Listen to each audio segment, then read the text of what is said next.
Hey there, listeners. This episode took many hours of research, writing, recording, and editing during a super stressful time for everyone that has left most of us, I dare say, pretty low on energy. And even though I make this show for free, you can now leave a tip to show how much you appreciate Inside the Text. To do that, head over to ko-fi.com/inside the text. That's ko-fi.com/inside the text. If you didn't get that, don't worry, there's a link in the show notes. Chipping in a couple bucks to support the work that went into this episode would be so cool. Okay, enough of that. Let's get started. I'm Jed Cole, and you are Inside the Text.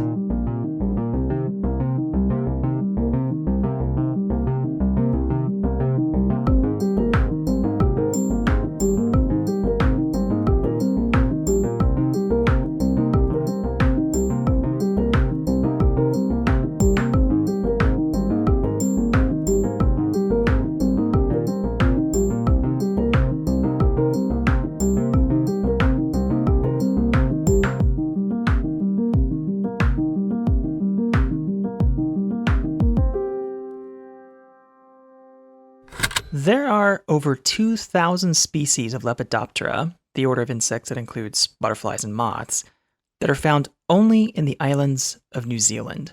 Almost all of them are moths. Unlike butterflies, moths are mostly nocturnal, or, and I love this word, crepuscular, meaning active at twilight. Scientists seem to agree that moths evolved to use celestial objects like the moon to navigate across long distances, a process called transverse orientation. There is less certainty about why they're so attracted to artificial lights. See, you'd think moths would spiral closer and closer to a lamp or a candle, keeping the light source to one side like they do the moon, but apparently they don't. Regardless of the reason, the use of an artificial light source, say a candle, is therefore pretty handy, especially if you're an amateur entomologist studying moths after your day job. There is only one main road in or out of Karori, New Zealand. The forested area west of Wellington, the colonial capital, was cleared and sold off for development in the 1840s by European settlers, becoming a suburb of the city by 1920. An early marketing campaign called the area pleasant and romantic, a place for Europe's quote-unquote bold races. Before its settlement, native Maori folks would hunt there, its original Te Reo name referring to bird snares. Karori is a basin, susceptible to fog and surrounded on all sides by green, tree-covered hills overlooking the suburb and the blue harbor to the south. There, in those southern hills, lived George Vernon Hudson, entomologist, astronomer, and postal worker. One of 6 children, Hudson was born in London, England, the son of a professional artist and stained glass window designer. He got into insects as a kid, and even got a paper published in a London entomology journal before his family moved to the British colony in 1881. Now, can I just level with you? The more I learned about G.V. Hudson, the more I kind of crushed on the guy. Just a really neat person. After he built his house in Karori, his grandson says that the lettuces he grew in his garden were famous, and he'd share the stuff he grew with his neighbors. He apparently set up an observatory that folks could come and use freely, and he hosted groups of kids at his house to learn about entomology. I don't know. Adorable? I want to say adorable. Anyway, in 1898, he published New Zealand Moths and Butterflies, a field guide for general readers interested in the island's Lepidoptera, and one of a number of books and papers he published during his lifetime on the island's insects. Looking through the book, references to time and place sort of jump out among the dry anatomies and descriptions, where you can feel hints of the simple pleasure Hudson must have taken in his studies. In my veranda, on warm, still evenings, at the tent door during mild evenings, resting on tree trunks during the daytime, on the flowers of an alpine veronica in the dusk of evening, on fine evenings, soon after sundown, and on warm, still evenings, during 3 evenings at the door of my tent, sometimes met with at rest on trees in the daytime. G.V. Hudson worked for the post office from age 16 until he retired in 1919. In any bio of Hudson you'll find seems to mention as a matter of course that he appreciated the shift work nature of the job. It let him spend those evenings doing something he clearly loved, studying moths, which is partly what led him to make the first modern proposal for daylight saving time.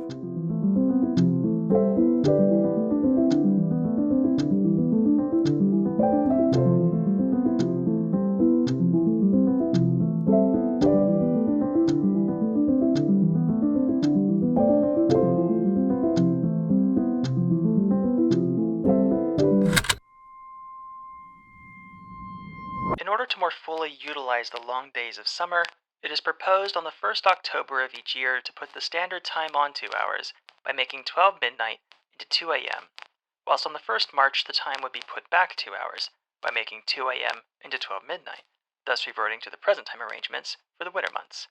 The effect of this alteration would be to advance all the day's operations in summer 2 hours compared with the present system. In this way, the early morning daylight would be utilized, and a long period of daylight leisure would be made available in the evening for cricket, gardening, cycling, or any other outdoor pursuit desired.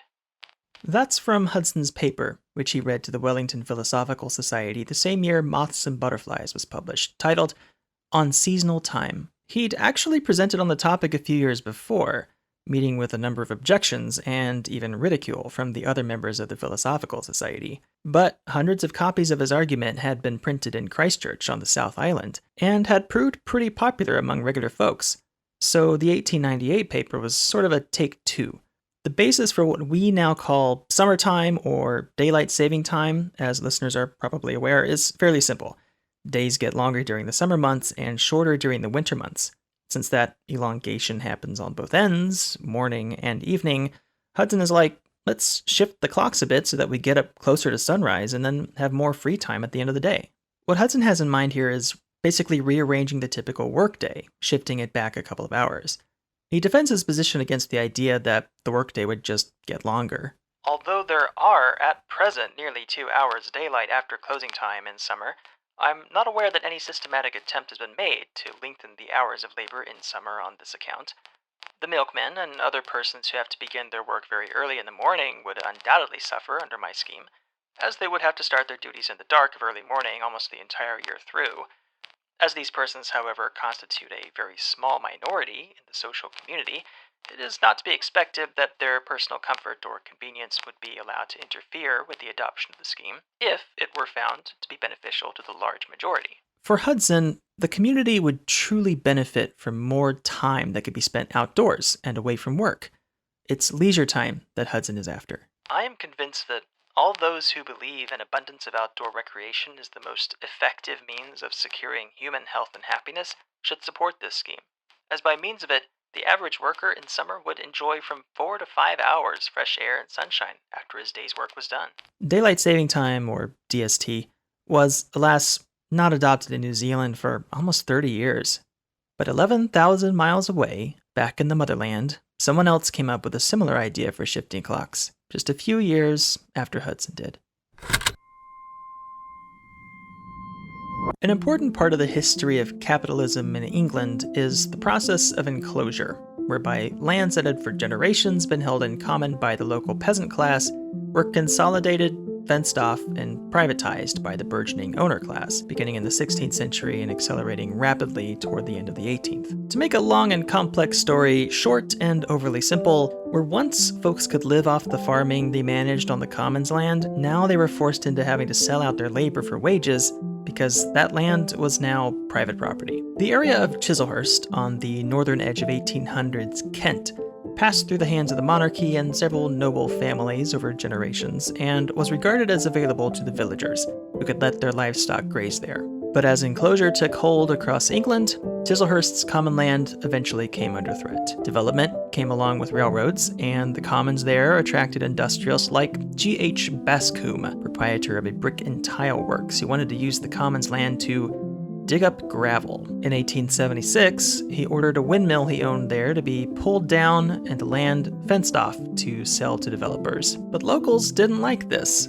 At night, they got together and pulled down those fences, repeatedly. Eventually, after a public meeting threatened Bascombe with legal action, he backed down, and in 1888, locals were able to get Chislehurst Common folded into the Metropolitan Commons Supplemental Act, which legally handed over management to a local board of trustees. William Willett was the kind of guy who went horseback riding before breakfast every day. He owned land in Chislehurst, whence he helped operate his family's construction firm, designing and building high-end speculative houses in and around London. In the 1890s, Willett, in the spirit of local defeated industrialist G.H. Bascombe, tried to enclose nearby Camden Park, which bordered the Commons. He wanted to have the whole estate cleared for new construction. The locals foiled this too, proving to the court that custom had established common rights for the land. In the end, in what seems a concession, the park was preserved as a golf course. Willett was, according to David S. Prerau's History of DST, a passionate golfer. No doubt he took full advantage of the new course in Camden Park. As the story goes, Willett was riding one summer morning across Chislehurst Commons when he realized he was the only one up and about, at least besides the milkman and the occasional chimney sweep. And it is here in 1905 that Willett reflected, as Prerau puts it, on this distressing waste of daylight, until he hit upon the idea of shifting clocks forward during the summer. It soon became a personal cause, and he would lobby for it till his dying day. Using his own money, Willett published a pamphlet in 1907 titled, provocatively, The Waste of Daylight, laying out his case and calling on, quote, every man and woman, and every youth in particular, to join him in the cause and pressure Parliament to adopt a 6-month national experiment of the scheme. The contrast between down-to-earth, working-class G.V. Hudson's paper before the Philosophical Society and capitalist William Willett's rousing pamphlet is stark. To be fair, Hudson's paper is clearly intended for an academic audience. Willett's pamphlet, on the other hand, pulls out all the stops with a moral appeal, extending his own solitary reflections one morning to the entire population. Everyone appreciates the long, light evenings. Everyone laments their shrinkage as the days grow shorter, and nearly everyone has given utterance to a regret that the clear, bright light of early mornings during spring and summer months is so seldom seen or used. The pamphlet includes a detailed table tallying up all the money to be saved on energy costs across Great Britain and Ireland, totaling by his calculations some £2.5 million. Willett's argument then reaches for the heavens, invoking daylight as, quote, one of the great gifts of the Creator, breeding courage for the struggle of life, after which he rebukes England for its wastefulness. That as many as 210 hours of daylight are to all intents and purposes wasted every year is a defect in our civilization. Let England recognize and remedy it. Let us not be so faint-hearted as to hesitate to make the effort when the cost is so trifling and the reward is so great. One line in particular stands out in the pamphlet with historical hindsight.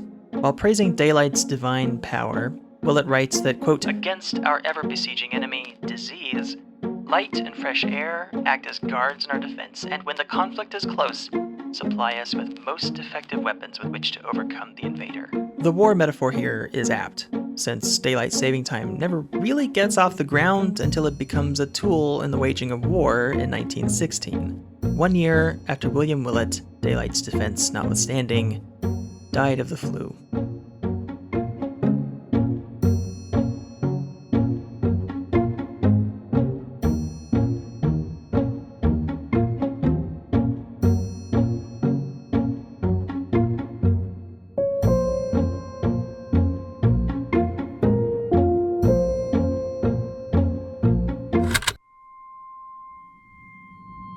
By 1917, when the proposed bill to save daylight and to provide standard time for the United States was being discussed before the U.S. Senate Subcommittee on Interstate Commerce, 11 European countries, led by Germany, had adopted some form of DST, turning back the clocks to conserve coal during the war that was raging across the continent.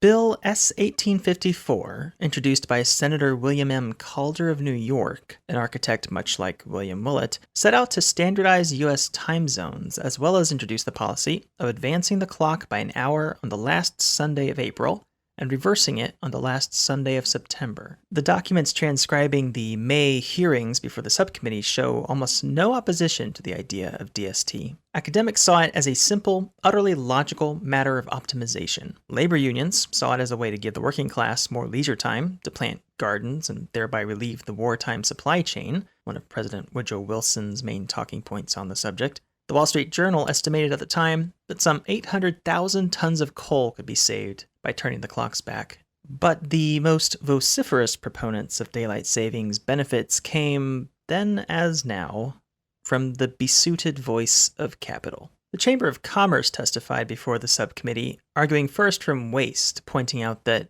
in midsummer, if the workday begins at 8 a.m. and ends at 5, almost 5 hours of sunlight have passed before the workday begins, and but 2.5 remain after its close, depriving us of sunlight in a part of the day which, quote, has great importance for human efficiency. The chamber also noted how DST would improve working conditions. Increased daylight in the hours of greatest fatigue will tend to lessen tuberculosis, will decidedly reduce eye strain, will increase personal efficiency, and will materially lessen industrial accidents. One of the more noteworthy participants at the hearing was Sidney Colgate, head of the Colgate Company, who talked to the subcommittee about the daylight saving trial run he oversaw at the company's huge Jersey City complex a couple years earlier. We see the difference in the morale of the office, in the work which we get out of the clerks. He went on to relate what is almost certainly totally accurate and unadorned feedback from employees. How they have more time for, quote, little plans for excursions, for looking after their gardens, for being with their families, going even so far as to say, quote, we feel like working more.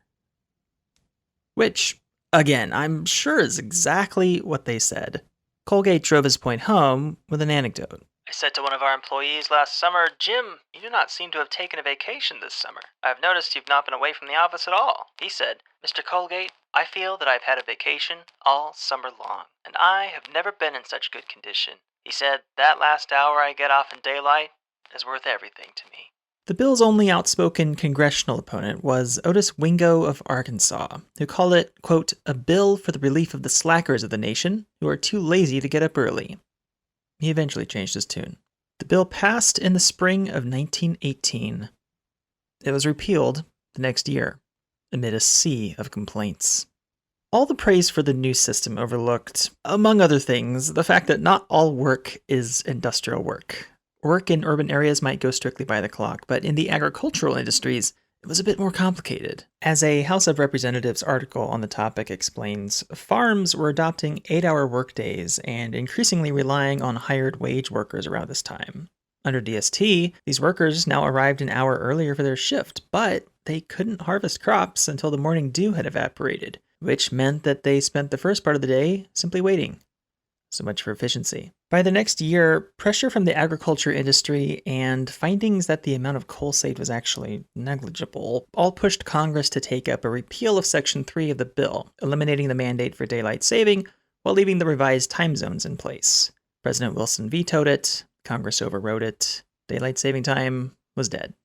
Or not? If the political contours of daylight saving time became apparent in the bill's passage and repeal, things got even more complicated afterward, as localities were now free to follow DST or not as they wished, resulting in, well, kind of a mess. One story, recounted by historian Kate Werson, really shows the political tangle of this situation.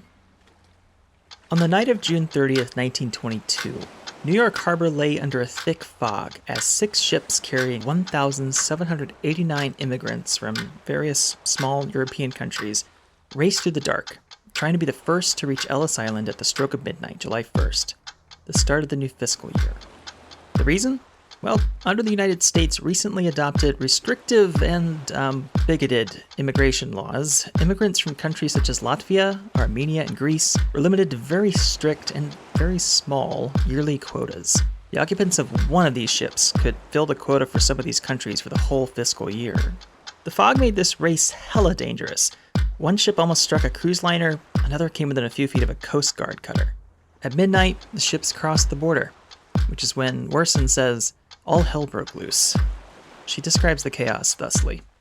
The ships had arrived at midnight in New York City, but in 1922, New York City followed daylight saving time, much of New York State did not, and the federal government only voluntarily followed it. Federal law mandating daylight saving time had been repealed in 1919.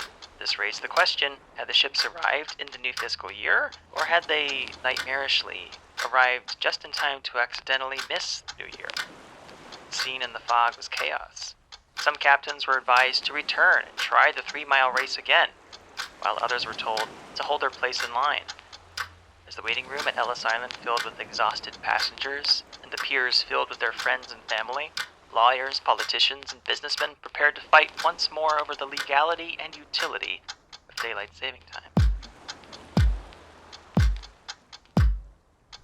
This debate would be answered when the U.S. entered the next World War. In another resource-saving gesture, President Franklin Roosevelt instituted year-round DST as a temporary measure to last until the war ended, branding it wartime. This, of course, was repealed automatically in 1945, throwing the country back into its confusing mix of local DST statutes. By the 1960s, a number of industries had begun lobbying for congressional action on what one political cartoon called the daylight saving time confusion of the disunited states.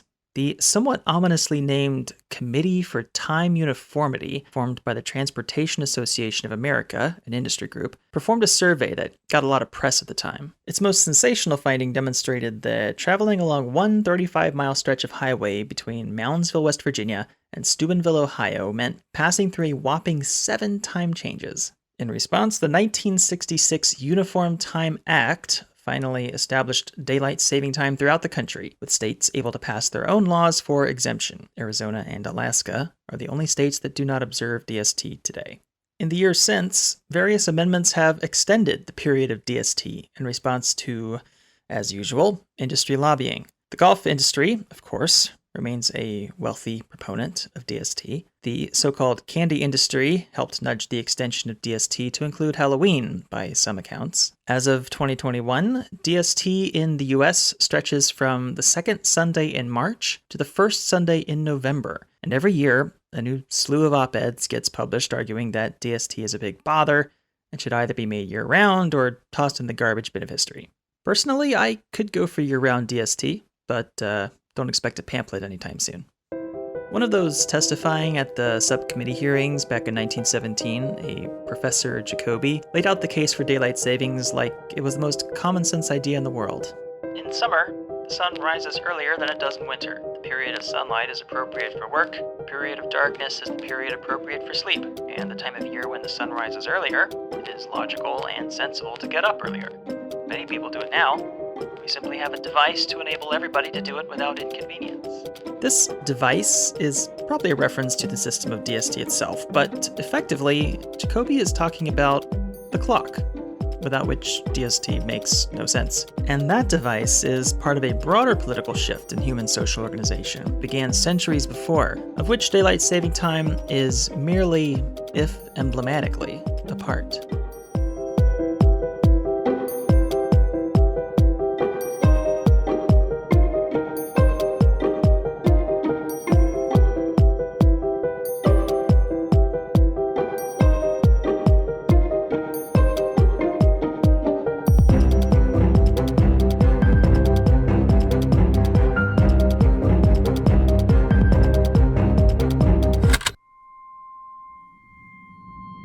As one theorist has put it, you can sum up human history as a series of struggles by the great mass of people to achieve a realm of freedom out of the realm of necessity. From basic survival to abstract artistic pursuits, everything we do to flourish and carve out a bit of freedom from the uncontrollable, the circumstantial, from that which oppresses or suppresses our individual and collective selves, that's called labor. It might be a no-brainer to say that one of those realms of necessity is time. It might also be a no-brainer to point out that our relationship to time and how we labor in and from it, our time sense, if you will, can be changed, and in fact has changed a lot, and not without struggle. In a village or domestic context, before the rise of industrial capitalism, for example, time and labor are talked about relative to the task at hand, what historian E.P. Thompson calls task orientation. Within this conceptualization, the organization of social time follows upon the rhythms of the work by way of a logic of need. For example, as Thompson says, hunters must employ certain hours of the night to set their snares. Fishing and seafaring people must integrate their lives with the tides. The grain must be harvested before the thunderstorms set in. Sheep must be attended at lambing time and guarded from predators. Cows must be milked. The charcoal fire must be attended to. One thing Thompson notices is that under task orientation, there's very little demarcation between work and life. Social intercourse and labor are intermingled, he says. The working day lengthens or contracts according to the task, and there's no great sense of conflict between labor and, shooting the breeze. This all begins to change, Thompson observes, as soon as actual hands are employed. You could say that at this point, labor becomes work. In the 1600s, large farmers in England began calculating expectations for hired labor in terms of hours and days. One account book, for example, estimated one set of plots would take a good mower 4 day works to complete. This measurement, Thompson writes, embodies a simple relationship. Those who are employed experience a distinction between their employer's time and their own time, and the employer must use the time of his or her labor and see it as not wasted. Time is now currency, Thompson says. It is not passed, but spent.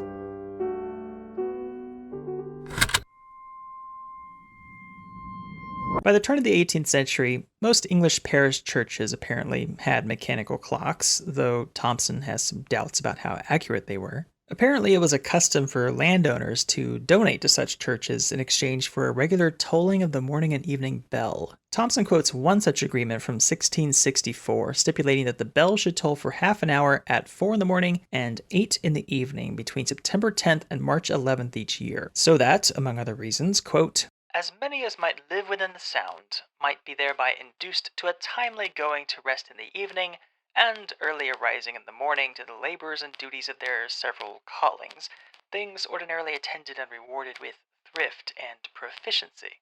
Thompson observes that things in the clock world picked up with the application of the pendulum starting in 1658. Household clocks became much more widespread, and the use of the spiral balance spring beginning in 1674 gave pocket watches greater accuracy. For a long time, though, good watches were something pretty much only the gentry, masters, farmers, and tradespeople could afford. This began to change toward the turn of the 19th century. Similar to cars and computers and smartphones in the 20th and 21st centuries, clocks and watches quickly became one of those necessities that advancing capitalism imposed if you were going to keep up with the times, if you will.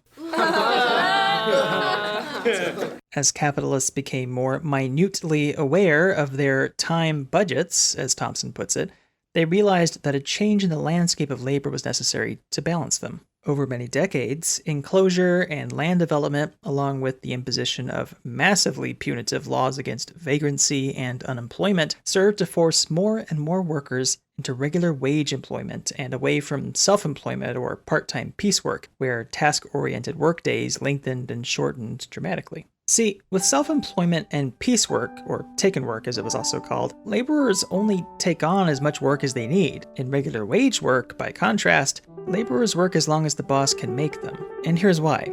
At a certain point in a wage work shift, the laborer has produced enough to break even with the wage they're earning. That happens pretty quickly. The rest of what they produce during their shift goes entirely to the owner as profit. Welcome to capitalism. Make no mistake, workers fought this new order of things. This long, fraught, and violent process of struggle, coercion, and expropriation ultimately left most workers without any viable alternative, though, except to join the new labor force as wage workers. But of course, that struggle has never really ended.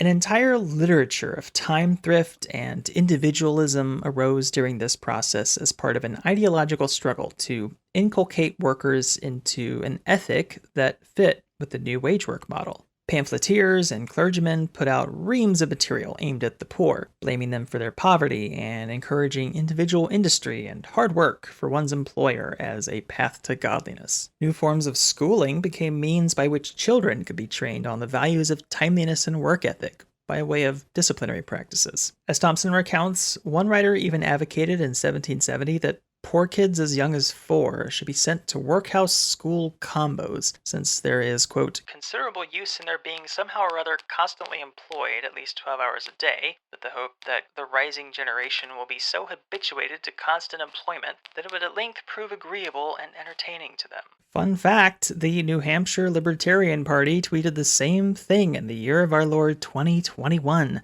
saying, quote, children will learn more on a job site than in public school. One early attempt at instituting stricter time discipline in this burgeoning industrial scene was made by Sir Ambrose Crowley, owner of one of the largest ironworks in Europe in the early 1700s. The old autocrat, Thompson writes, found it necessary to design an entire civil and penal code running to more than 100,000 words to govern and regulate his refractory labor force. This code establishes positions called monitors and wardens to keep timesheets for each employee entered to the minute to track employees' quote, sloth and negligence. Crowley's words, not mine. When Crowley discovered that some employees were timing their arrival and departure by slow and fast clocks, respectively, the code was amended. It is therefore ordered that no person upon the account doth reckon by any other clock, bell, watch, or dial but the monitors, which clock is never to be altered but by the clock-keeper. The attempt by employers to control and limit employees' knowledge of and access to time reached some particularly extreme lengths during the mid-1800s. Thompson uses the example of a textile mill where a worker reported, quote, "We worked as long as we could see in the summertime, and I could not say at what hour it was we stopped. There was nobody but the master and the master's son who had a watch, and we did not know the time. There was one man who had a watch. It was taken from him and given into the master's custody." Another account says that the bosses would adjust the clocks forward in the morning and back at night out of the workers' sight. But while employees knew this was happening, the workers were afraid to say anything about it since they'd seen plenty of coworkers fired for doing so. So, Thompson concludes, the labor movement learned that time is money only too well.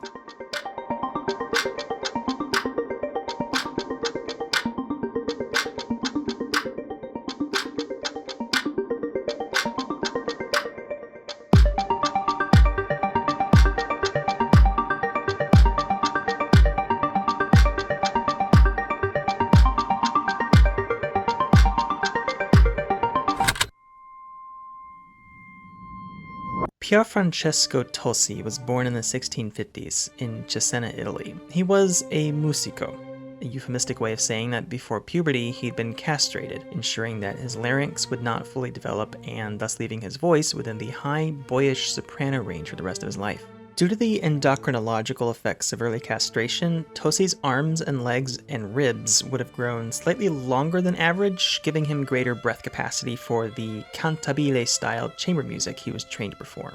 Besides becoming a singer of some renown, Tosi was also a composer and a writer. His 1723 treatise Opinioni de Cantori Antichi e Moderni contains the following aphorism: "Whoever does not know how to steal time while singing knows neither how to compose nor to accompany themselves, and is destitute of the best taste and greatest knowledge." Tosi's book is the first published appearance of the term stolen time in the European musical vocabulary.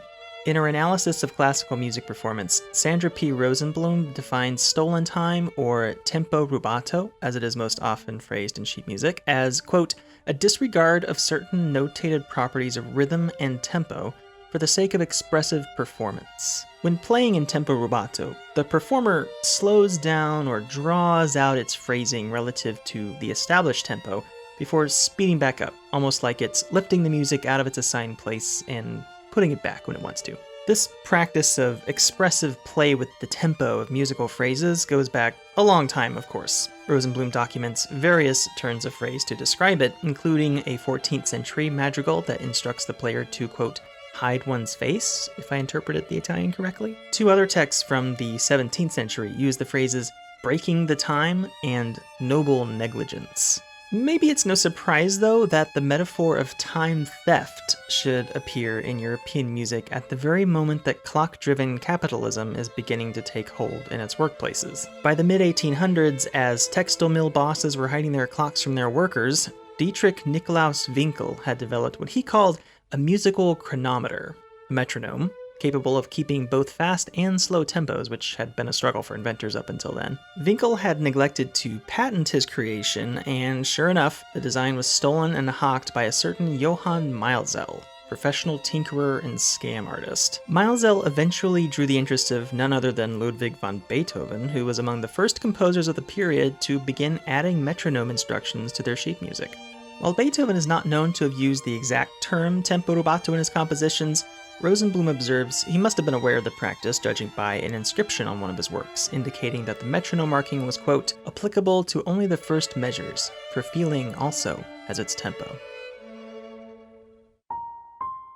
Later in the 19th century, Frédéric Chopin brought tempo rubato into the limelight with his highly expressive piano compositions and performances. In a 1926 article reflecting on his countrymen's musical brilliance, composer Ignacy Paderewski elevated the musical idea of tempo rubato to new and never-before-seen heights of national pride. For him, Chopin's music, quote, eludes metrical discipline, rejects the fetters of rhythmic rule, and refuses submission to the metronome, as if it were the yoke of some hated government. This music bids us hear, know, and realize that our nation, our land, the whole of Poland, lives, feels, and moves in tempo rubato. Francesco Tosi thought tempo rubato an honorable theft when he described it in 1723, provided, he added, that the singer, quote, makes a restitution with ingenuity. See, the musical practice of stolen time usually involves giving back the time at some point, speeding back up in a way that feels somewhat commensurate with the initial slowdown. In this behavior of give and take, of refusal to submit to the metronome, or the clock, tempo rubato is akin to the patterns representative of the laborer in possession, as it were, of their own time, as E.P. Thompson demonstrated. The lengthening and shortening of the measure, like the irregularization of the workday or the work week, according to the logic of feeling or the logic of need.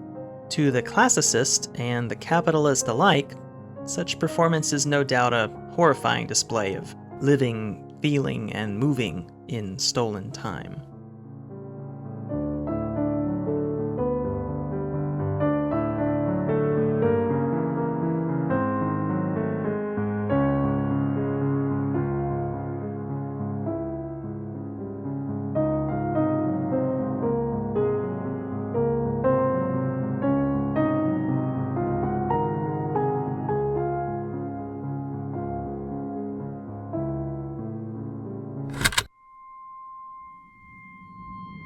According to Laureen Snyder, while the study, quote-unquote, of unproductive workers, quote-unquote, is certainly not new, sociological and criminological literature first began talking specifically about the problem of employees stealing time, quote-unquote, in the 1980s. One such study from 1983 labeled behaviors like coming back late from lunch breaks, conducting personal business on the job, and, quote, loafing around or goofing off as theft of time, quote unquote. Okay, so from here on out, just insert your own scare quotes on like all the buzzwords, okay? Time theft became a fairly popular topic in the business press and social science circles in the 80s and 90s, a way of isolating and, in some cases, criminalizing unproductive worker behaviors, reframing them as something that evoked a moral as well as a potentially legal response: theft of the employer's time and therefore their money.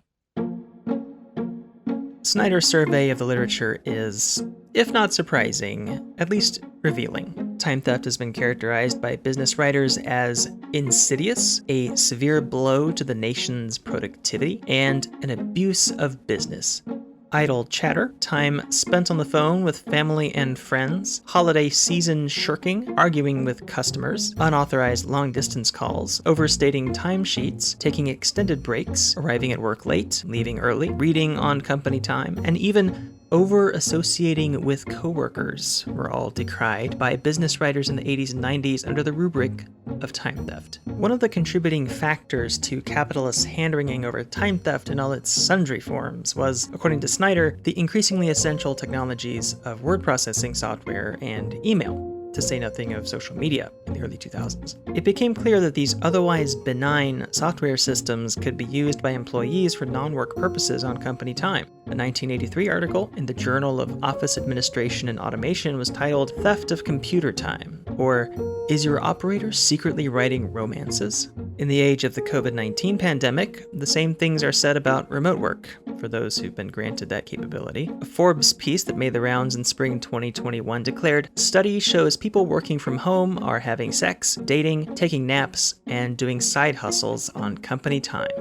The numbers for a lot of these studies, Snyder writes, were typically obtained by asking a specified number of managers in a variety of businesses to estimate how many employees engage in time theft. So it should come as no surprise that Business owners became, and as the Forbes piece shows, have remained, convinced that the problem is a matter of widespread and incorrigible worker deviousness. How have businesses historically responded? As expected, not well. In 1986, President Ronald Reagan introduced the Electronic Communications Privacy Act, which prohibited, among other things, intentional or willful interception, accession, disclosure, or use of one's wire, oral, or electronic communication. Okay, more privacy is good, right? Well, after businesses dogpiled it, the bill was modified to allow for 3 types of exemptions to this privacy law. 1 was for owners of the network service, i.e. employers. 2 was for all business-related communications. And 3, whenever an employee gives express or implied consent to being monitored or surveilled.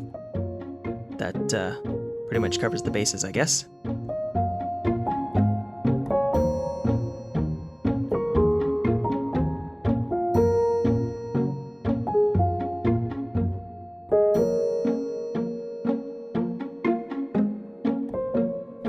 Regulations in the US have consistently bowed to business owners' anxieties about time theft, and tech companies have met the demand for ever more minute time tracking technology. As a result, workplaces have become increasingly surveilled, workers increasingly monitored and disciplined, and individual tasks increasingly tracked, at least when they're not automated. Amazon is, of course, an easy example.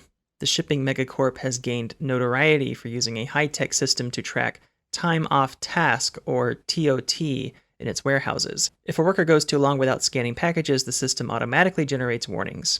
Enough TOT, and you're fired. According to a report by The Verge, an Amazon fulfillment center in Baltimore, for example, has fired upwards of 10% of its staff every year for productivity reasons, using a quote-unquote proprietary productivity metric.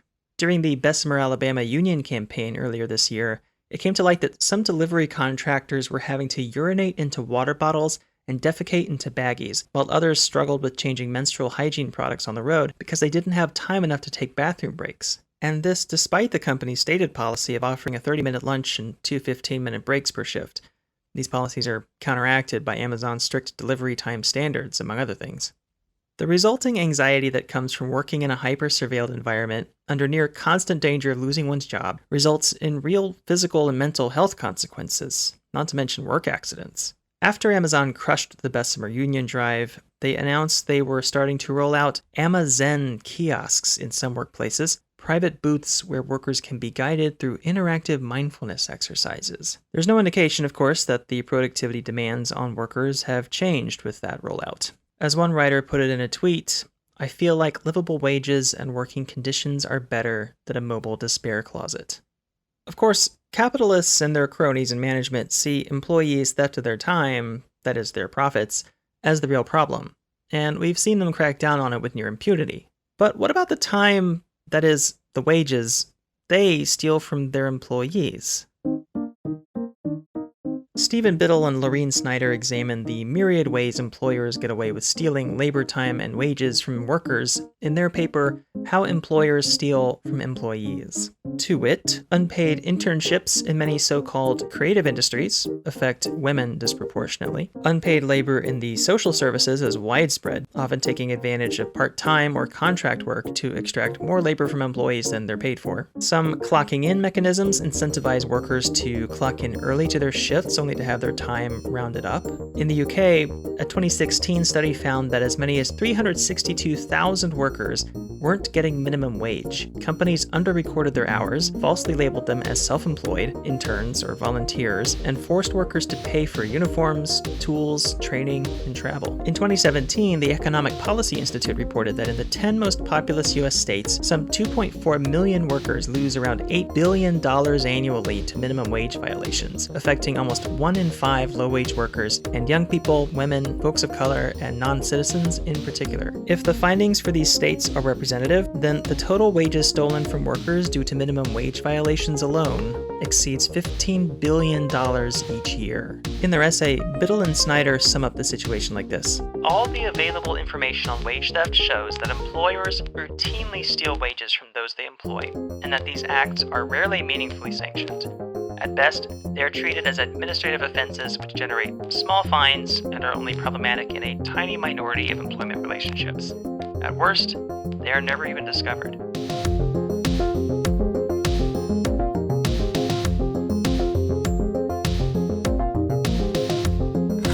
Biddle and Snyder take a step back at this point to look at how wage theft is normalized ideologically. Neoliberal policymaking, outsourcing and offshoring of jobs, decimation of unions, and the demonization, deregulation, and downsizing of public services have, as the authors put it, quote, produced massive increases in corporate power and income inequality and shifts in employment opportunities. Not coincidentally, accompanying these changes are concerted campaigns to alter the expectations of individual workers. These expectations that are communicated to us paint a picture of what many economists call austerity, a situation where everyone has to do their part to help the economy recover from crisis after crisis that largely result from the very inequality and exploitation we all have to endure from the ultra-wealthy who get bailed out and subsidized while the rest of us have to compete for less and less benefits.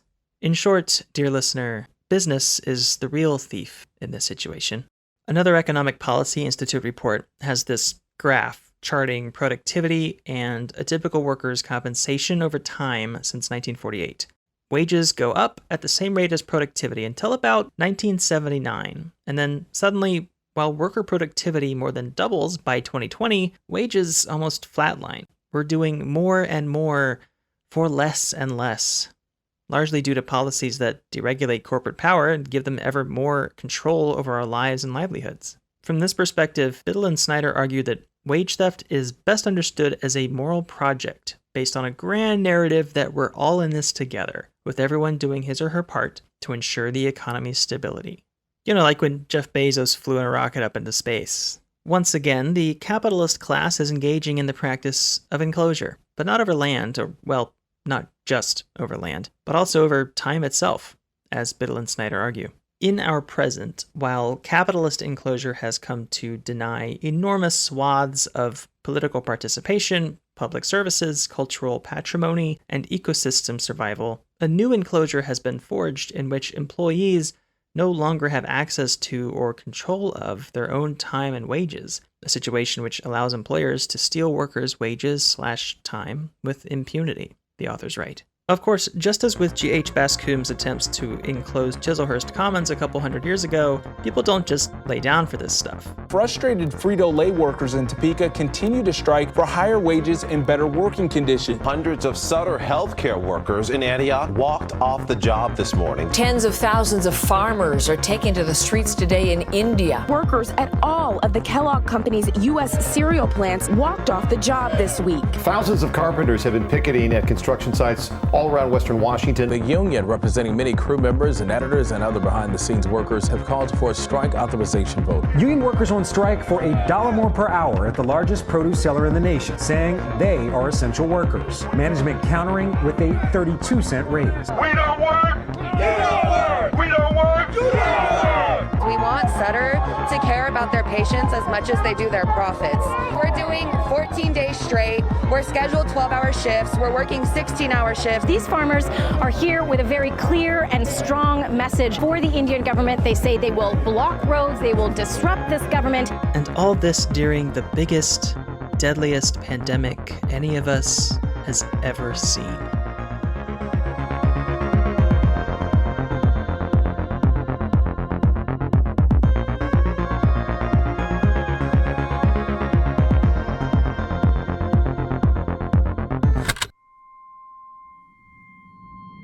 Pandemics are not new to the human experience. However, the context in which many of us have experienced the COVID-19 pandemic, according to anthropologist Rebecca Irons, is different in an era of clock time, timesheets, and global information networks. Writing in late 2020 from the UK, Irons argues that the specific phenomenon of quarantine, quote, moves differently than our daily lived temporalities of routine and order, and forces us to question the intimate relationship that we may have with how we structure our daily lives around a clock and a timesheet. Her first example here is the turning of daylight saving time in the fall of 2020 during lockdown in the UK. She recalls, quote, "The internet was flooded with sarcastic memes about the futility of changing the clocks when one would not be going anywhere anyway. A petition circulated in Britain to urge the government not to put the clocks back, echoing the likes of William Willett by arguing that, quote, natural light is one of the greatest tonics for mental health. Even in the US, 2 Florida senators proposed legislation that would skip the November time change and extend DST through November 2021 to provide, as they put it, 1 year of stability for families who are already dealing with enough change with virtual learning, work from home, and other disruptions the COVID-19 pandemic has placed into our daily lives. Neither measure was successful, as far as I know. For Irons, one of the things that has made our experience of this pandemic unique is time-space compression. Time, she points out, drawing on the work of David Harvey, directly influences how we relate to space and how we move through, experience, and construct it. Quote, outside of quarantine, clock time might influence whether one's body is located at home or at a workplace, and every movement in between those spaces, such as the daily commute on the bus or the afternoon trip to buy coffee. Time literally moves us. Except, she says, in quarantine, that is precisely, and perhaps uniquely, not the case. Many people were locked down at home during the 14th century Black Death or the 1918 Spanish flu, but they didn't have the internet or the ability to continue working from their computers or receive instantaneous news updates on the progress of the disease way too many times in the day to be helpful, or video call loved ones and not so loved ones. Quoting Harvey, Irons says that under mobile, networked, internet-enabled neoliberal capitalism, everything becomes instant in what amounts to an annihilation of space through time, paving the way for digital labor, as well as what others have called ambient intimacy, through being both able to connect to anyone at any time and also to be monitored anywhere at any time. The pandemic didn't create any of this, of course, but it has intensified it, Irons argues. Under quarantine, she says, we have no longer been able to move through space physically, but have moved through virtual space with increasing intensity, drastically more movement in one sense, and a complete halt of movement in another. And for many, there's the rub. Those ambient intimacies can quickly become unwanted intrusions. Whereas in 1989, Harvey was talking about the home as a private museum to guard against the ravages of time-space compression, Irons says that under quarantine, the home has transmuted into a time prison of temporalities without spaces and ambient intimacies without cessation. One consequence that Irons discusses is being frozen into a kind of enforced presentism, since the intense compression of time through space has, for many of us, hindered, quote, our ability to engage in long-term planning, as we are continuously connected to a global space and cannot exist quietly outside of it whilst doing so, with the Goliath uncertainties that hang over individual freedoms and futures. While writing this bit, I asked some folks about their experience with the pandemic and how it affected their relationship with time, family, and work. One person said that with ADHD, they already have trouble noticing time passing or planning ahead without assistance. After isolating, my ability to judge that passage of time collapsed, they said. Coping skills stopped working, and I primarily experienced time as looming work deadlines that paralyzed me with anxiety. Another person said that while on paper they had more time than they knew what to do with, as a student and a worker, they never managed to capitalize on it. I always felt anxious and had constant tension between what I wanted to do and what I needed to do, they said. This person also said that they felt trapped with their parents for whom they are a caretaker, a phenomenon Irons doesn't really touch on. They told me, I desperately need an escape from my family, but can't have it until the pandemic is over. Someone else I talked to, having begun quarantine already in an isolated situation, told me that if anything changed, it was only that that situation intensified. So much for ambient intimacy. Isolation and alienation are definitely through lines among the responses I got. As for me, lockdown meant that time and space felt inflated and compressed at the same time. If I already felt alienated from my work, which I did, having to manage myself at home made me feel super alone and frustrated. Even though the coworkers in my sphere talked about communicating more, using the remote technologies at all our fingertips, I think we communicated less than before. In my personal life, the very idea of reaching out over webcam or phone or social media often exhausted me, and as often as not, I avoided it. The ambient potential for remote intimacy became a source of anxiety and guilt. The ever-present possibility of connection, unused, left me feeling acutely disconnected. One of the folks I talked to is a freelancer partnered with someone who works a 9-to-5 sort of job. Their take on the quarantine experience was kind of poetic. Time became homogenized and had to be redivided with effort into work and non-work, as though we were on a ship in the Arctic, waking for dogs' watches beneath a sunless sky.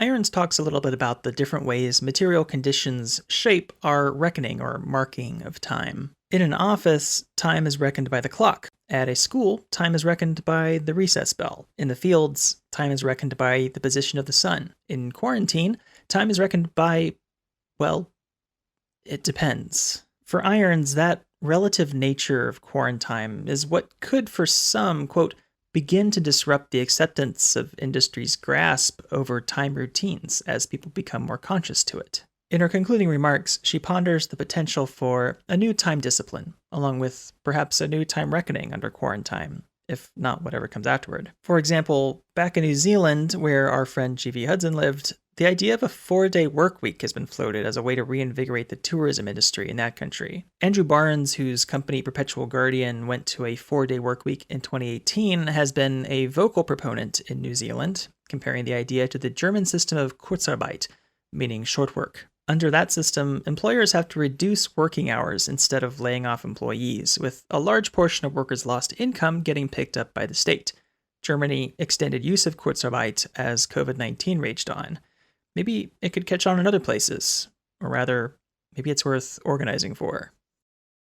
I caught myself recently ending a statement with the phrase, "when everyone forgets about all this."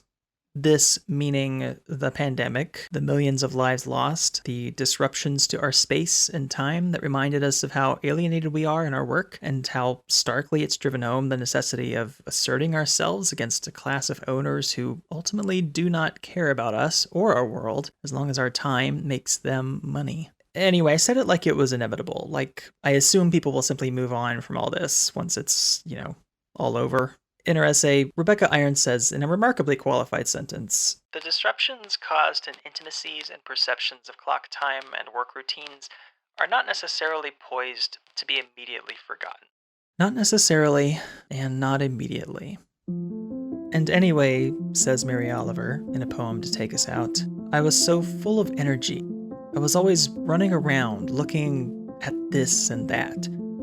If I stopped, the pain was unbearable.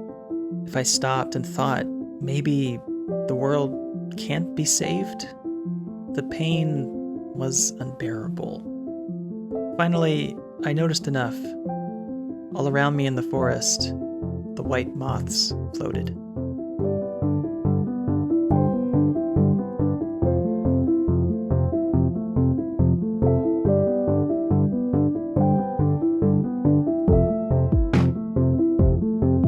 Thanks so much for listening to Inside the Text. That last bit you heard was from a poem by Mary Oliver called Moths, appropriately enough. You can find a list of all the sources I used researching this rather lengthy and meandering episode in the show notes. If you like the episode today, please subscribe to the show and give it a 5-star review on iTunes. I'm told that helps new listeners find the show. Producing this show takes a lot of time and energy, both mental, physical, and emotional. And I am doing this for free, so if you liked what you heard, you can go leave me a tip at ko-fi.com/insidethetext. That's ko-fi.com/insidethetext. I would be so grateful. You can find the podcast on Twitter at inside_textpod and yours truly at Electric Didact. Until next time, peace.